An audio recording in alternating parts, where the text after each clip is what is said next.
All right, guys, welcome back to the training. This is Cole Gordon here, and today we're going to talk about the inner game of sales and more specifically how to develop the mindset of an elite level closer. The reason why this is so important, guys, is because you can only influence people externally or influence the world for that matter based on what you have internally. Okay? So, this is about cultivating the right mindset, which is the right identity, the right beliefs, the values, all the things that you need inside of you, the energy to be able to have what you need internally to be able to transfer that to other people to get them to take empowering action. So this is about how to cultivate the right things inside yourself internally and show up with the right mindset onto the calls every single day. So let's get into it. In this training, we're going to talk about the common sales myths. We're going to debunk those really, really fast and get through those. And then we're going to talk about the three winning sales, or not sales frames, but the three winning frames you must hold on your calls. So Oren Klaff, who wrote Pitch Anything, made this. He kind of popularized this idea of frames. But what you have to know is that the stronger frame will collapse the weaker frame, and the person who owns the frame in the context of any situation is going to influence the other people or have the most influence on the other person's behavior. And there's three specific frames in terms of influence and in terms of sales that we want to bring on and hold on every single call. So we'll talk about those and how to cultivate those. We're also going to talk about the two emotions you must have to transfer to your prospect, or the two emotions you must transfer to your prospect. And you're also going to have to cultivate these two emotions within yourself because we can only influence people externally with what we have internally. And then we're also finally going to touch on how to get in the flow state. So let's get into it. The common sales miss, first of all, is the most common ones. You got to be like high energy and extroverted or even high pressure to be good at sales.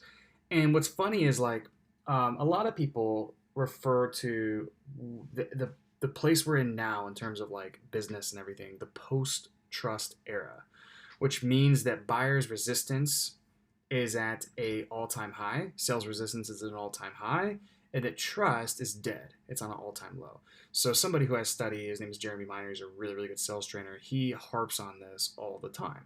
And because of this, we have to change the way we sell, which you'll learn through this program. But because of this, and because of the fact that we're in the post-trust era, it actually works against you to be somebody who's super, super extroverted and super, super excited. Doesn't mean that if you're an extrovert, you can't be a rock star closer, but it actually works against you if you show up and you're like the Energizer Bunny, right? It triggers in the or it triggers in the prospect's mind that you're a salesperson. And just some more proof to let you know that this is a myth. Like I'm not extroverted at all, and I've closed as high as 70% of offers I've made, and these were packages that were upwards of 36K.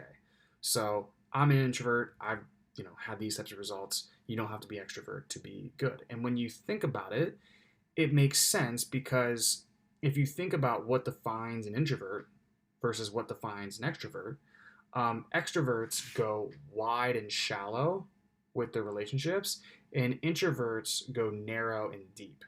Okay, so who's going to be better in a one-to-one sales conversation? Somebody who goes narrow and deep, or somebody who goes wide and shallow? All right, extroverts might be better networkers, but when we're taking a lot of inbound leads or getting a lot of appointments on the calendar through like organic social media, and then we're going deep into those conversations that are one to one, then introverts are going to have an advantage there, right? It just makes sense based on the definition of that. Another sales myth is that men are better than women, which is like not only not true. I don't think there's anything that it has nothing to do with gender, more so energy. Okay, so I don't mean masculine, feminine in terms of gender. When I say energy, I mean masculine energy versus feminine energy. And I'll tell you this: women who are able to step into their masculine while maintaining their feminine are devastating. One of the first mentors I had, who was a female closer, she had a really, really good balance between the both of these energies, and she was amazing. Like I learned a ton from her, and it was just amazing being able to see her shift between those and just have some really, really amazing results. So, just to clarify here, when I say women who are able to step into their masculine, the reason I say that is because Business is about solving problems. And if we know that to be true, then sales is the demonstration we can solve a problem for somebody else. Now, problem solving is a masculine energy. I'm not saying it's a manly thing in terms of like it's for men and not women. It's just energies here. We all have masculine and feminine energies. I have feminine energy. I'm a guy. But problem solving is a masculine energy. All right? So when I say women who are able to step into their masculine while maintaining their feminine, that's what I mean, is because it is a masculine energy in terms of sales. Now, women have typically, and this is just because of our culture and how, the feminism movement and how society's kind of really pushed women to crush it in their careers, crush it with their passion, all that stuff, which is amazing. Women just have, I think, an easier ability to step into their masculine nowadays than men do with their feminine. So they have a better propensity and a better chance of being able to balance this stuff. And when they can, they have a huge, huge upper edge. I think more so than men trying to like relax into their feminine sometimes on the calls. It's a little bit tougher. So all that said, this is a myth. Women can be some killer salespeople. So next is salesmen are born, not made, right? And like, I've had some really impressive results in sales over the past few years, and I can tell you I was not a born salesperson. Like, I was analytical, very numbers driven person, very introverted. My first sales call was so bad that I crawled in bed and canceled the rest of my calls for the rest of the day. So I was terrible when I started. And ultimately, what it really takes to get good is three things: it's reps, it's the right information, and it's also the right mentorship. Okay, because what all three of those things are going to do in conjunction is tighten your feedback loop. And the faster your feedback loop goes and the shorter that feedback loop is, the faster you're going to get better at any given skill that you're working at, right? So reps, the right information, the right mentorship, that's what gets you good at sales, okay? Not being born at it. And when I say reps, by the way, I mean like your opportunity volume and how many calls that you're taking. So let's talk about the frames to carry on your calls. And by the way, a frame is a point of perspective that's supported by your identity, your beliefs, and your values. Okay? So, and I think I got this word for word from Oran Klaff, but this is really important because remember, we're only able to influence people on the outside of what we have on the inside. So first, we got to influence ourselves to be able to influence other people, and that means we have to have a really, really strong and empowered identity, great beliefs, and great values, and also I'd even add here energy. Okay, so let's talk about first the moral authority frame. Okay, this is the most important frame and also the least talked about frame in influence and in sales. Okay, and holding the moral authority frame of your prospect means you have complete and total influence over them because they believe you have their best interests at heart. All right, let me repeat that. This is where the prospect lends you their decision-making process because they believe, one, you have their best interests at heart, they 100% trust you, and two, they believe that you are a better expert in this context than they are, okay? The common example of this is like a doctor, right? If you go into a doctor's office and he's like, you need to do X, Y, and Z or you're gonna die, you do it because he has moral authority and you trust his expertise and you trust that he has his best interests at heart. Another example that's kind of a unique one is like, let's say a bus is going, 30 miles down the road, and a police officer, walks out in the middle of the road, stands in the middle of the road, and holds his hand up, okay, and it stops the bus. And then he talks to the bus driver and he says, you need to take a detour, turn around and go, this way, and that way you can get on your way, right? And the bus driver does it. Well, why does he do it? He does it because he believes that the police officer has moral authority and that he has his best interests at heart. All right. Another example is probably before you were a teenager. When you're a teenager, it's probably the opposite. But when you were a teenager, or not a teenager, when you were a child, you lent your parents your decision making because they have moral authority. You believe they have your best interests at heart. Right now, when you're a teenager, it's probably the opposite, right? But when you're a child, a lot of times you're probably doing stuff and you don't even know why you're doing it. It's just because your mom or your dad told you to do it. Right? It's because they have moral authority. So we want to gain this on our calls because it gives us massive influence, especially since '08. I would go as far as to say nothing is more influential than moral authority. Okay? So the question is, how do we establish it then? So I'm going to give you 3 ways to gain moral authority. Now, these are going to be high level and kind of philosophical. What I want you to know is that throughout the entire program, everything that I teach you is going to be taught in a way with language and all of these things and within a process that will help you gain moral authority. So if you're like, I don't really understand this after going through this slide, it's okay. We're going to work on this through the next 8 weeks, so we'll be okay. Now, the first way is by using what's called Socratic dialogue. Okay. Now, I learned this from studying a guy named Jeremy Miner, who's a fantastic salesperson. And this comes from Socrates and how he used to influence people by creating dialogue. Now, this is the whole premise of. It's not the whole premise, but it's a lot of what we teach in weeks 3 and 4.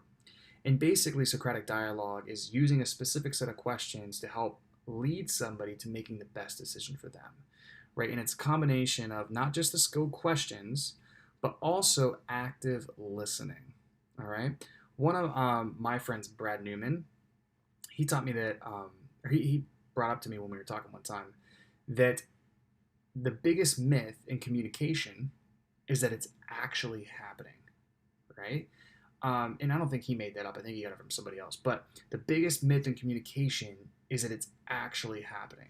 So what we need to do is we need to make sure we fully understand the situation first, right? We want to go deeper than all of the other salespeople out there, and then we want to really clarify and verify what we're hearing from people.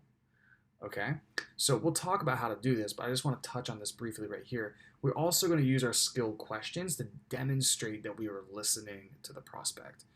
And we're going to use trust-based language within our skill questions and really within our pitch in general. All right, now, what trust-based language is, just to give you a primer, and again, we'll go deeper on this later on, but just to give you a primer, is it's language that helps remove the sales pressure by helping the prospect not feel like they're pressured into a corner by answering the question.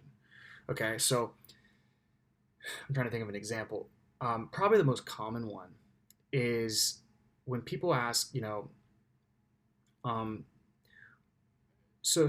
it's like, so John, when do you think you'd be willing to move forward with something like this? Or if I can show you a way in which you can achieve X, Y, and Z benefit, when would you want to move forward with that? What's your timeline?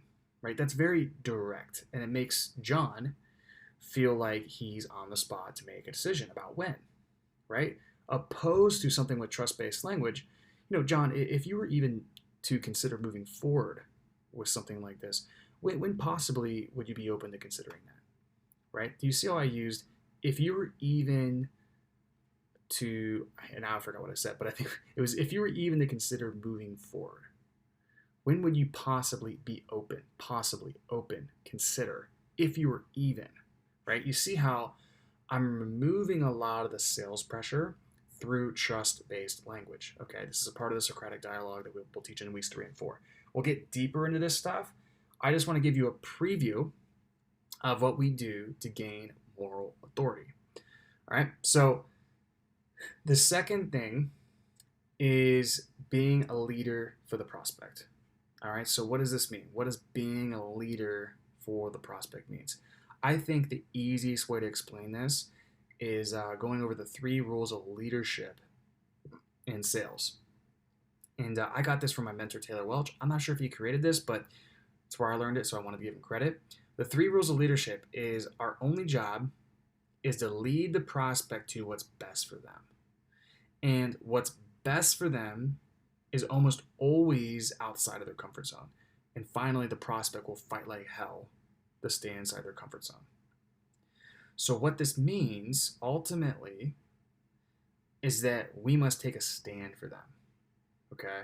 When their lower self shows up at the end of the call and their actions aren't aligning with their words, we must take a stand for them and remind them and realign them of what they told us earlier on the call, and remind them and really kind of center them on who do they want to be. Okay? Do they want to be the person who's the higher version of themselves, or do they want to make decisions out of a place of fear and let that be the guiding frame in which rules their life? Okay, we'll get more into that in objection handling, But you can see how when we take a stand for people, it's it's not all about just being super neutral with trust-based language and asking questions and applying no sales pressure at all. Okay? Sometimes we need to take a stand for somebody and call them out on their freaking bullshit, because what that does is really shows that person that we freaking care. And because so few salespeople are willing to do that because they're so afraid of losing the sale, that helps us gain moral authority. Okay? So we'll go more on how to reframe people, how to do call outs, how to do objection handling, and I believe it is week 5. But again, just a preview. Now, the final thing I want to talk about here is belief in your prospect. And I mean, that sounds simple. I want to tell you about, I got this from Ed Milet, if you know who that is. But basically, the belief I'm talking about in your prospect is that most people have 2 or 3 people in their lives who believe in them more than they do themselves. All right. Sometimes it's a spouse, sometimes it's a parent, it's a relative, or so on and so forth. I know for me, like my grandma believed that I was either going to be a famous country singer or I was going to be the president of the United States. Right? It was one of those two. Right? Famous country singer, president of the United States. And even beyond that, that was like when I was a child. But then into like teenage years and when I was in college, like she always told my parents and even me, like, I know you're destined to do something great. You're going to do amazing. And just always was like in my corner, like crazy. And what's funny is like most of us, we really only have 2 or 3 people in our lives who we can categorize as those people. So what we want to do is we want to get into that small circle of people by finding the greatness within every prospect. And it might seem challenging on the surface, but I'm telling you, if you just come onto your call with the intention that you're going to look for it, you're going to find it. Right? And we can really find the unique reasons of why that person is great and finding the greatness within them. It makes sales so much more fun. It makes it a lot easier. You get more passionate about it, and you will gain massive influence and moral authority by doing so. So, 3 ways to gain moral authority. Let's move on into the prize frame. Okay? So, the prize frame is the frame that we hold that means that we have a ruthless independence of the outcome. And we have a ruthless independence of the outcome because we're the best in the world at what we do, that they need our help and not the other way around. They're lucky if we make them an offer, and if they say no, it's their loss. Okay? Pre-frame yourself every single time before you get on a call that you're coming on the call with these beliefs, that you're the prize, and that you have a ruthless independence of the outcome. Now, if we have a ruthless independence of the outcome, the real question is, what do we put our attachment on, right? We come on the call with a 100% attachment to the process. And what is the process? So more specifically, getting to the truth of the transformation they want, the problem they're facing and what's keeping them from getting it, and if they're truly committed to aligning their actions with their words to get what they say that they want. Okay? So, and this is where a lot of times we're going to have to be a leader and take a stand for them. Okay? We're going to have to make sure that we do everything possible to commit them to their vision, not close them into our product. Right, I got that one from Eli Wild.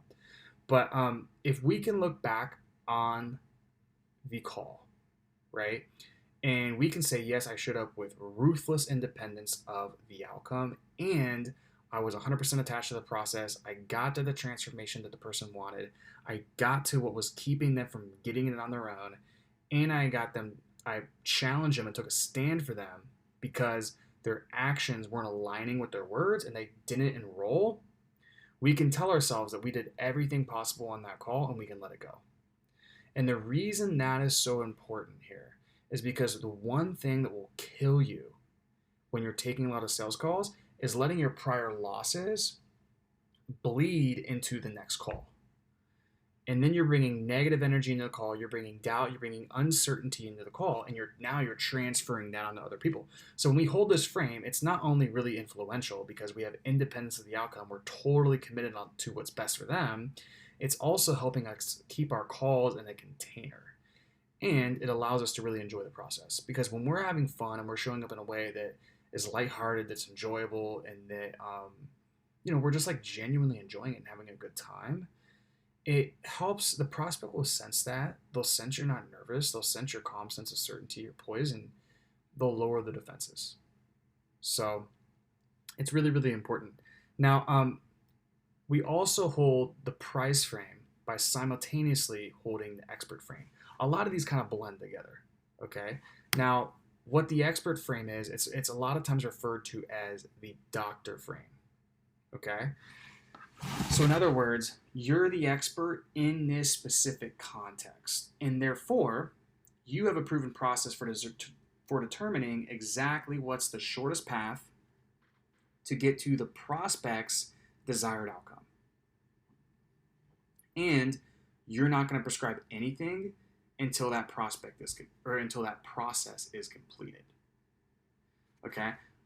Again, like imagine if you go into a doctor's office and it's like you come in, he has a process in which he's going to determine exactly what is the shortest and fastest and most efficient way to get you not sick, and he's not going to prescribe you anything, any drugs, until he completes that process, right? I know that example is really common in sales, but it's a really good example. And also, what's important is that when you come on the call with this frame, you have to really, really hold it strong and believe that your process, your frame on what the proper process is stronger than their frame. Okay, I used to sell a lot of realtors, and these realtors, they would come on the call and like they get pitched so much, and their frame, in a lot of cases, of what they wanted the process to be was stronger than mine because I was a beginner. Right now, I know how to reframe when people challenge your own frame and do all that stuff. We'll cover all of that in the program, but you have to have a stronger frame on what the proper process is, not them. Okay, and I added this here. The context determines authority, right?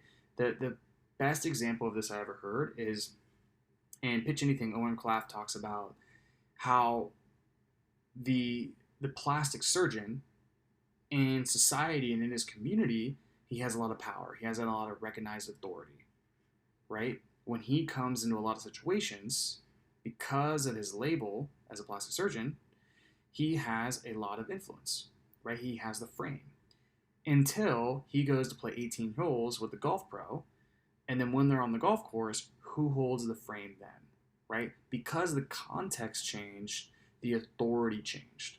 Now, what this means is that let's say you do Facebook ads for plastic surgeons. It's the same thing. A lot of people get really intimidated by these doctors, but what you have to understand is that when the context changed, now when we're talking about his paid advertising that he knows nothing about, you are the expert and you hold the frame, not him. He doesn't know what the proper process for determining his solution is because he's not the expert in this context. So let me know if that makes sense, guys. But it's really, really important, and you want to hold this frame throughout the entire portion of the call, start to finish, and throughout the entire part of the fulfillment relationship with the client as well. So how do we hold the expert frame during the call? I want to give you some best practices here. We'll go and do a lot of this in weeks 3 and 4. But the first one is, we're going to take clear leadership at the beginning of the call, right? We're always going to start by framing the call and creating an agreement on what we're going to do, and we're going to use that frame and position it in the prospect's own best interest, right? So we actually get expert frame and moral authority frame with our frame the call. We're also not going to give any coaching prior to fully diagnosing the prospect situation. All right, so what happens in a lot of ways is, the prospect will open up about their pain and, I'm not getting enough traffic on my website and this is affecting my business that way. And, instead of probing deeper and going into more clarifying questions to get clear on what's going on, somebody will start to say, because they want to either help the prospect or demonstrate their like industry/product knowledge, they'll say, oh, well, I saw you didn't have a Facebook pixel. What if you installed that pixel and then you started running some retargeting ads? Have you considered that? Right? So they're not letting the prospect sit in the weight of their pain. Right? What we want to do is we want to ask our questions, shut up, listen to the response, make sure they're done speaking, and then ask probing or clarifying questions to go deeper and really peel the layers of the onion to get to the truth of what's really going on in their life and or their business or their health or whatever. Okay? And very similarly, we don't want to wield judgment upon our prospect for any reason. Um, we don't want to, like, we might have to reframe and correct a prospect who, for instance, let's say has victim mindset. But if a prospect is complaining about how X, Y, and Z coaching program didn't work and blah blah blah blah blah, they have that victim mentality in the discovery portion of the call, we don't want to judge them. Okay. First, we want to seek fully to understand before we're understood. So we don't want to wield any judgment, because if we do, it's going to raise sales resistance and they're going to close off and we're not going to get the truth of what's really going on with their situation. So later on, for a victim mindset especially, especially at the end of the call, we might really have to take a stand for them and reframe. But for now, we don't want to go into that. We don't want to do that, okay? We don't want to wield judgment upon anybody. We also don't want to let our ego get in the way of the process. We don't want to say, oh, well, the way you have your pixels set up is wrong, and honestly, the advertising strategy is just dumb, right? Right in the middle of discovery. And that's kind of a ridiculous example, but you get what I mean, right? We don't want to be butting in here with our ego or our judgment or our coaching. We want to let them sit in the weight of their pain, just as a doctor would. Use silence, pause, listen to them, probe, go deeper, ask questions, clarify, so on and so forth. Okay? On your call reviews, if you're not doing this, I'll roast you. So you'll get that. If you're not getting this now, believe me, we'll get it on the call reviews. But this is really, really important, guys. This is like Sales 101. This is fundamental stuff. Also, the expert frame really shows up in your cadence and your tonality, right? So we want to be well-paced in your tonality. I'm kind of talking fast on this training, but we want to have a good pace.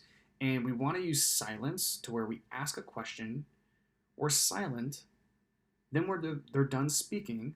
We wait a few seconds, typically like 2 to 5 seconds, depending on the prospect's cadence, to make sure they're really done speaking.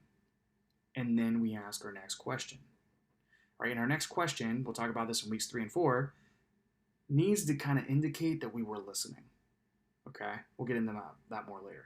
Now, you don't want to use really long, drawn-out, awkward 3 to 5 second pauses. All right? And that's taught by some people. But you want to make sure they're done talking, because sometimes it's not a finished thought yet.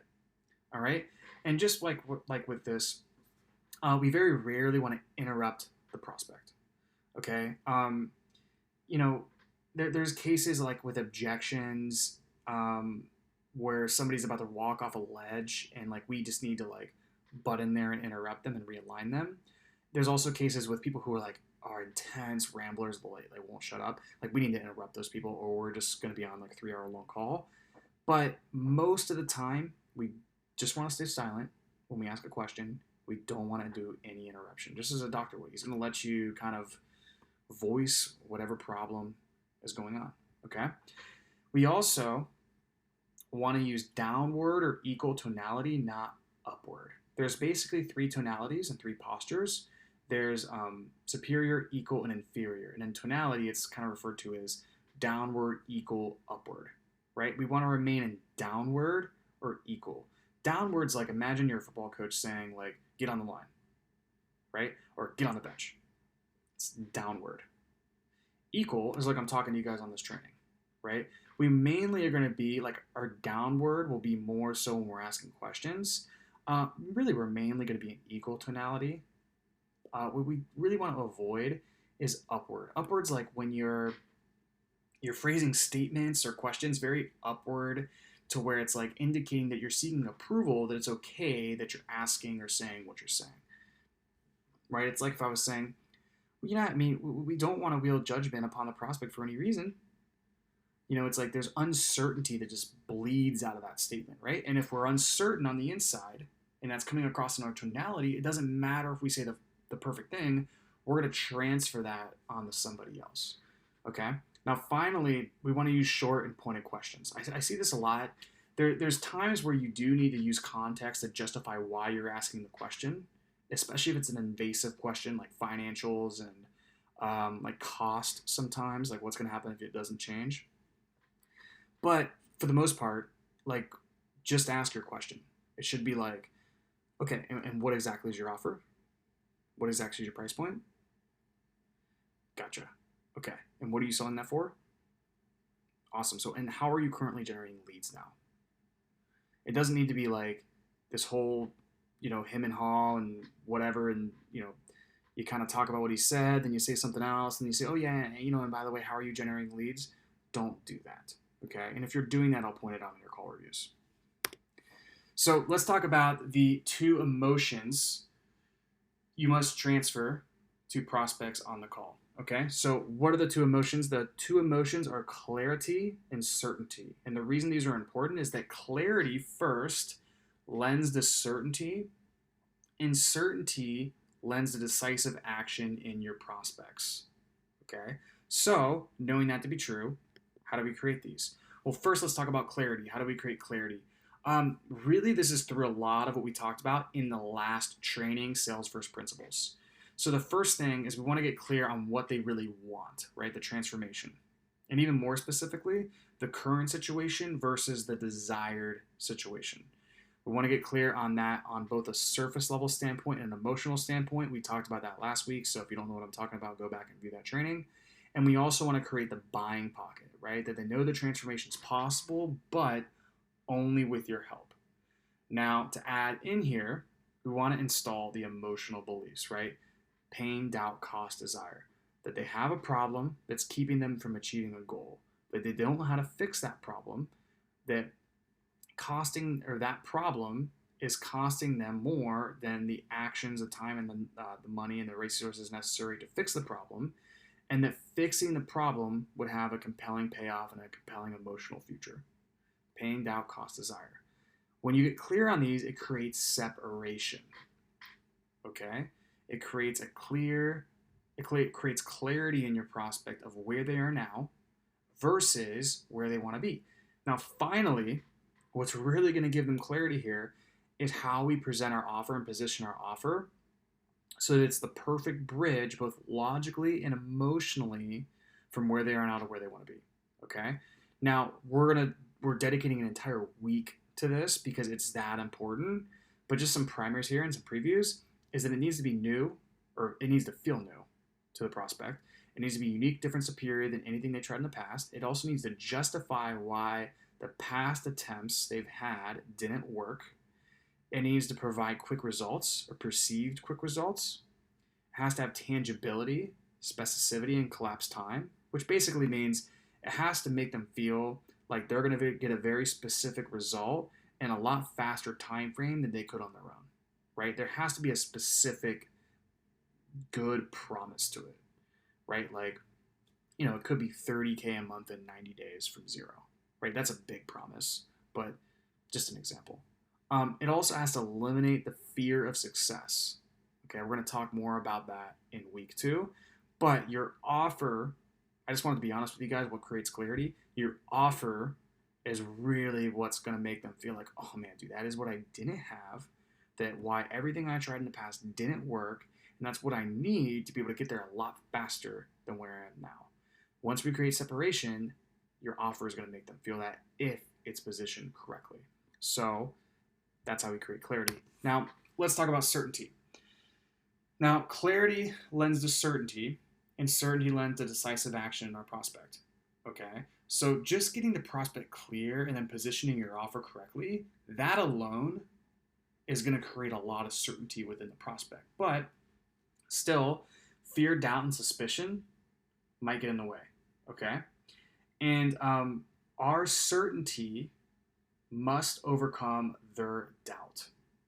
All right, I got that from Eli Wild, and he uses a really good example. That's, if you think of like a coffee cup, right? Our cup needs to be overflowing with certainty, right? And we need to create doubt in their cup, pour some of their water out, and since we're overflowing, we overcome that and we fill their cup up, and then therefore we influence them.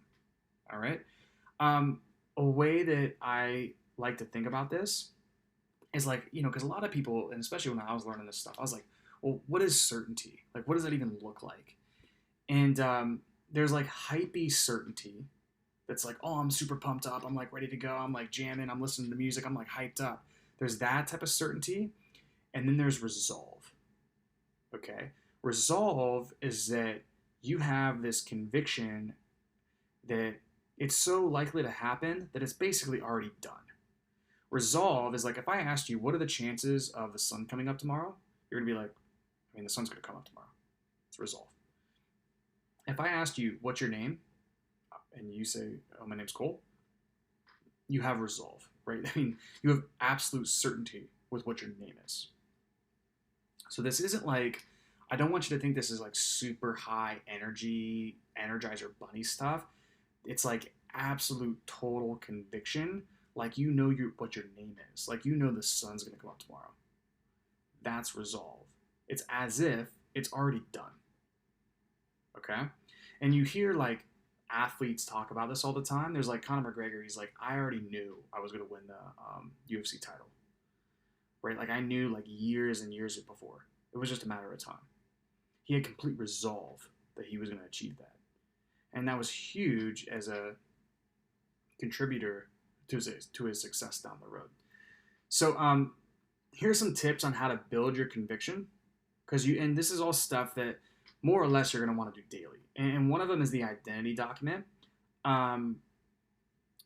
This is basically a document that tells a story about who you are. All right. A lot of you guys have one of these. If you don't have one, let me know and I can give you mine and you can basically model mine to make yours. But this is going to help you really show up as your most empowered self every single day. We want to review this and refine it daily in the morning. Also, we have a morning priming routine that gets us in the right physiology, the right focus, and the right state. Okay? So ultimately, we're going to cover all of this next week, but morning priming is really important. We're also, one of the biggest things in building your conviction muscle is honoring and doing what you say to yourself. We'll talk a lot about this next week, but next training. And it's basically when you say you're going to do something, you do it. Right? When you wake up in the morning, you say you're going to follow your diet plan, you're not going to go off, you're not going to eat any sugar, you do it. When you plan things on your calendar and you say certain tasks are going to be done, they get done. When you project that you're going to make 5 sales this week and you tell yourself that, it's done. When you say you're going to wake up at 5 a.m. and work out at 6 in the morning, it's done. You do it, right? This builds certainty within yourself. And what do you need to have inside of yourself to transfer to other people? Well, you need to have certainty, right? So this is one of the ways that we build that. Another really, really good way is looking at your testimonials and your wins every day. And I would just include this in your identity document, right? And this is stuff you can do. It's like personal wins you can review and you can journal about. There's client wins, also wins if you train your team. And I would even add that like a lot of really good sales meetings, they start by people sharing both their client wins and their personal wins. And this is really, really good for creating a frame that you're serving and you're a part of something that's bigger than yourself, which remember we talked about purpose is the highest driver of behavior. That's what we're talking about here. So also another way to build your conviction is really weighing what the prospect's alternatives are. Okay. So my old sales trainer used to say that we aren't competing against our competitors in the market. We're competing against every other investment vehicle that's available for our prospects' money. And he'd always come in and he'd always say, what did the S&P 500 produce last month? And we'd be like, all right, it's 2.6%.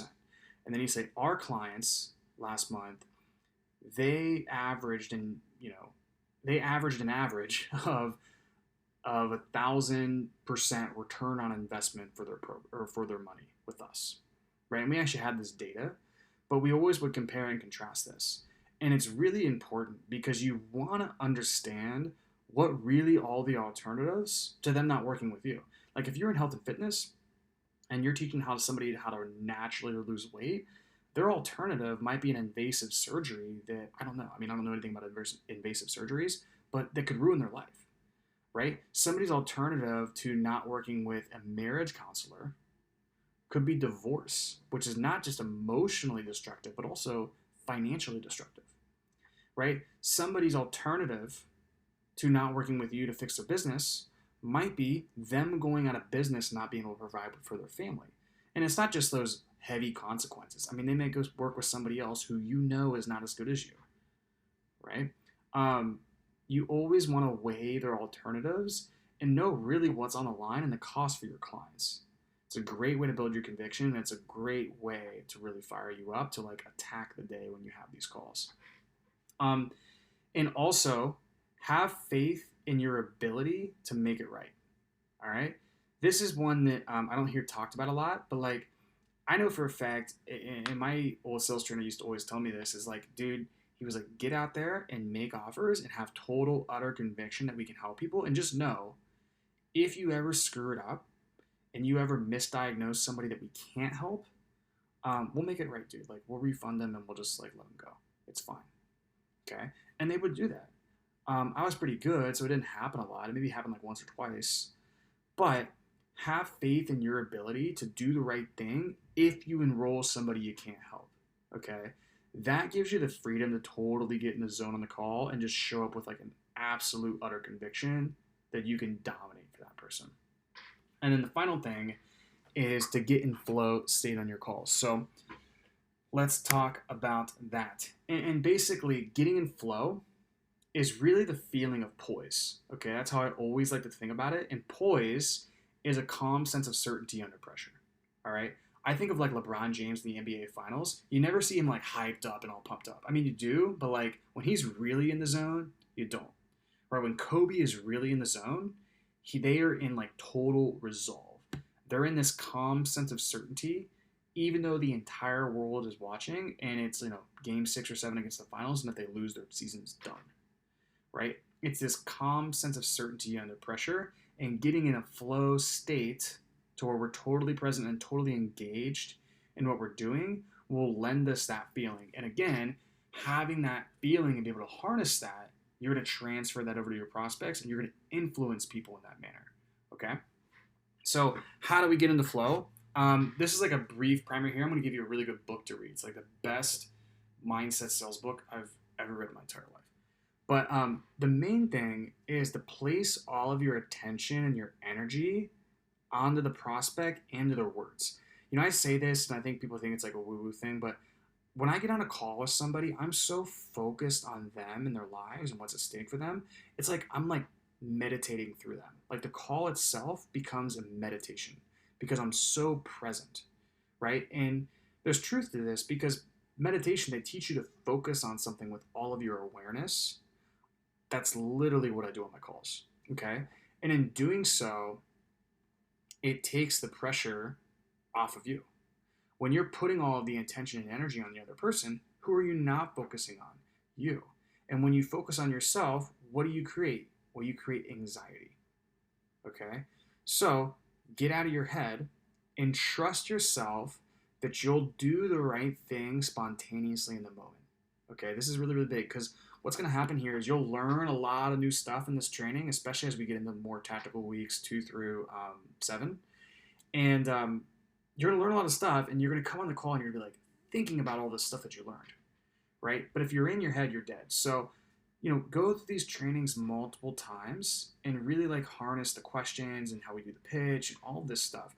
But then when you come on the call, just trust, like clear your mind, be totally present, be totally focusing on the other person, and trust yourself that you'll do the right thing spontaneously in the moment. Okay? It sounds counterintuitive, especially if you're like a beginner at sales. You're like, how am I going to do the right thing spontaneously in the moment? Just trust yourself that you'll do it. And if you get out of your head and you've been through this training and you've drilled and you've role played with me, you will, which is amazing. So this is one of the biggest things. Like when I get in the zone, I get in the flow, I am like unstoppable on calls. It is like my secret weapon. And I'm telling you, you got to master this stuff and make it a practice. Like make your damn calls a meditation. And when you do this, you can lose yourself in the enjoyment of the process. Like I've taken so many thousands of calls. It's such a natural instinct for me that like truthfully, and this is another woo-woo thing, but it's like an art. It's like a creative process for me that I lose myself because I enjoy it so much, right? And that's really what it's all about. And your prospect will sense, like they'll be like, no other salesperson has ever been that present and that engaged with me. So just some tips here. I know it's a little bit woo woo. What I would do, and this is a very practical book as well, is pick up The Inner Game of Tennis. It is the best. It's really the best mindset performance book I've ever read, but especially for what they teach and how you can apply this to sales, it is amazing. Pete Carroll has all of the Seahawks read it. It's so good, and honestly, just reading this will change the game for you in terms of sales. So that's it for this training.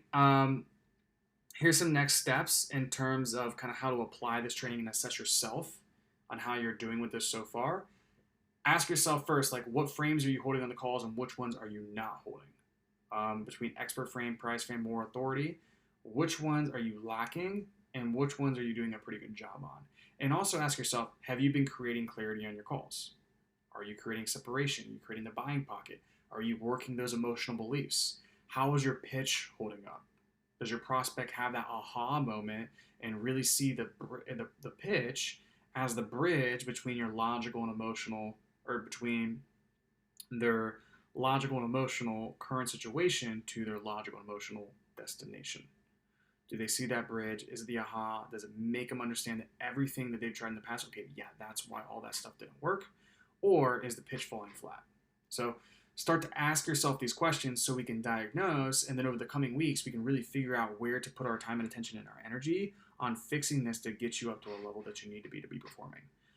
Also ask yourself, am I working on my certainty daily? All right, I give you a bunch of activities. Are you doing any of that stuff? And we'll talk about the morning priming and like the routines and disciplines that I do daily before my calls, really before every single day I work. I do them daily. We'll talk about those next week. And you want to be asking yourself if you're doing stuff like that as well. I keep saying next week about the mornings and the morning priming and the routine and everything. It's next training, not next week. Also, are you constantly in your head on your calls, or are you totally focused on the prospect? I guarantee if you took this training to get better at sales, you're in your damn head. So read The Inner Game of Tennis and pick that up. Now, the next training, which it's not next week, it's the next training, and we're going to cover, it's keys to high performance. So we're going to cover projections versus goals, winning routines and disciplines, how to prevent sales ruts, and also when you are in a sales rut, how to identify that you're in a rut, because most people fall in the ruts without even knowing they're in a rut. You're the biggest risk that you can have. How to identify you're in a rut, how to break it, and also reset to baseline, which is where you need to be. Okay? This is super important, guys, because where you're gonna gain the most ground is not by just only focusing on your upside. We actually have to maximize or minimize your downside as well. So that's it for this training, guys. Let me know if you have any questions, and I'll see you in the next training, Keys to High Performance.